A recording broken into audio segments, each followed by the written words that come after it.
There's a lot of talk about megalodons on this channel, but in my opinion, the best large shark that ever lived is not the megalodon, but the Carcharodontosaurus.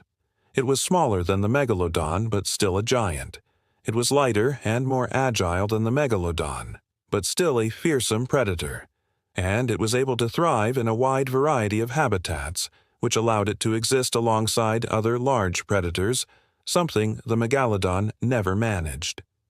The Carcharotops was a true apex predator and one of the most successful sharks that ever lived. Hi, and welcome to Paleologic. Today, we are talking about the Carcharotops megalodon. Carcharotops means pointed snout, and saurus means lizard. So, put together, you get the aptly named pointed lizard. This large mackerel shark is one of the largest predatory fish that ever lived. Its maximum size is often debated, but most scientists agree that it was around 6 meters long and weighed between 2 and 3 tons. But some argue that it could grow even larger than the great white shark, reaching up to 7 meters in length. The first Carcharodontosaurus remains were found in North Africa in 1920. However, paleontologists believe that the shark inhabited a much wider area, from the western coast of Africa to the eastern coast of the Mediterranean and even into the Black Sea.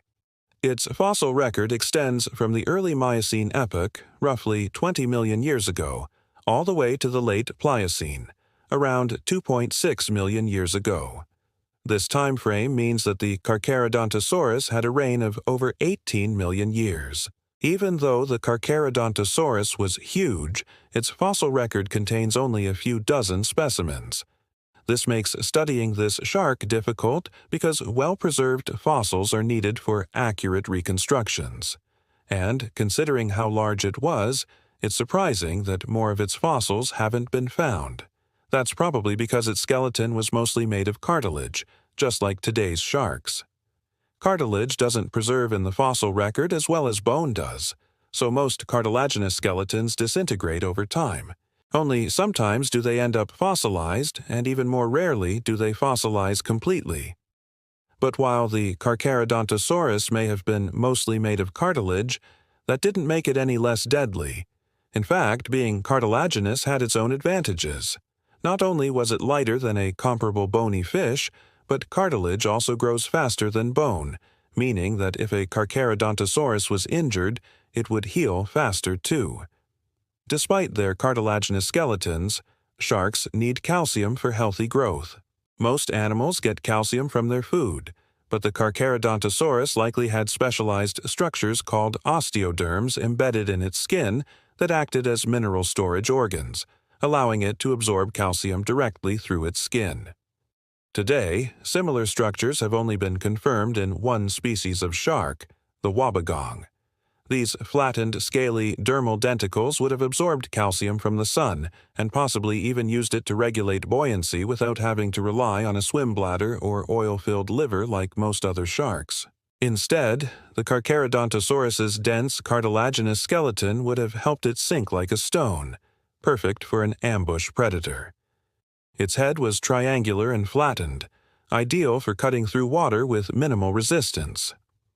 On top of its head, there was a pair of small dorsal fins connected by a ridge. This is the origin of the second part of its name, saurus, which originally meant lizard. It later came to refer to any type of dinosaur, and today it's usually translated as crocodile.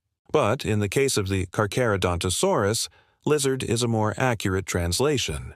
The Carcharodontosaurus had 2 pairs of gill slits, and its mouth was full of sharp, serrated teeth. It had to be. After all, the Carcharodontosaurus was an apex predator. Like modern great whites, it was an opportunistic feeder, eating anything it could catch. Its diet likely consisted of bony fish, dolphins, seals, turtles, and sea snakes. Smaller individuals probably hunted schools of fish while larger ones ambushed seals and other marine vertebrates. It wouldn't have been uncommon for a Carcharodontosaurus to eat several thousand kilograms of prey each day.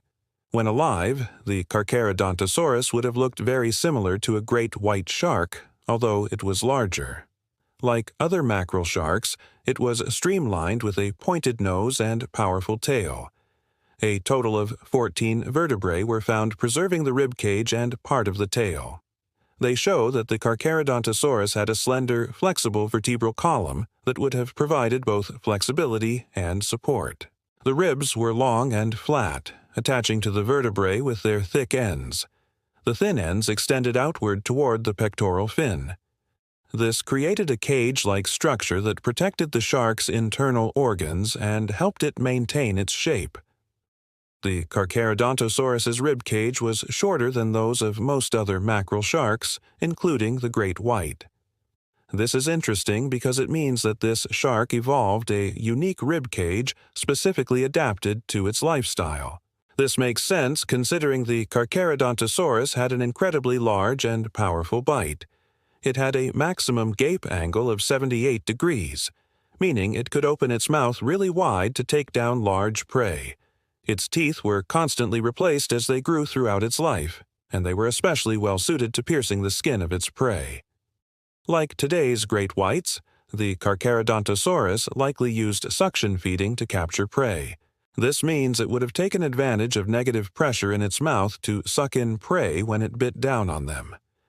As far as we can tell, the Carcharodontosaurus was only distantly related to the Megalodon, but it shared many characteristics with this prehistoric whale-eater. Both were large mackerel sharks with extremely powerful jaws and a preference for large prey. But despite their similarities, these two giants lived totally different lives. First of all, the Carcharodontosaurus lived in shallower waters than the Megalodon. It preferred coastal areas and was even found in river deltas. Secondly, it preferred live prey, whereas the Megalodon ate pretty much anything, regardless of whether it was dead or alive. Thirdly, unlike the Megalodon, the Carcharodontosaurus thrived alongside other large predatory fish such as the whale shark and the great white shark.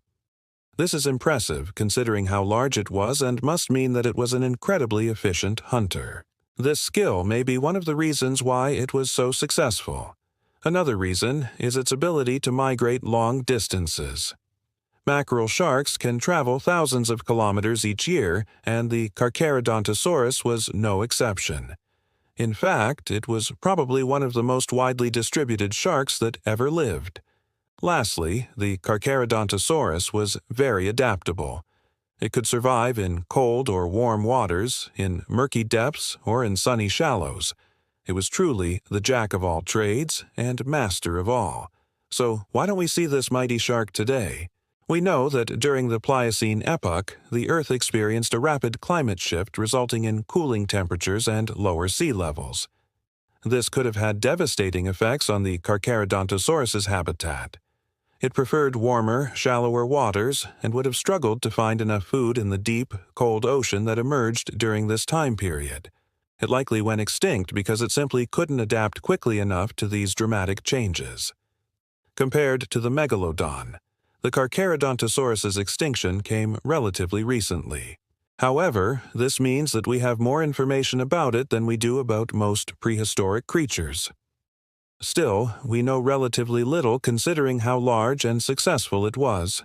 Unfortunately, we might never know what ecological role it played or exactly how it interacted with its environment. With more research, however, we hope to uncover new details about this elusive shark. Thank you to my supporters for making these videos possible. If you enjoyed this video, please hit the like button and subscribe for new episodes every week. As always, thanks for watching Paleologic.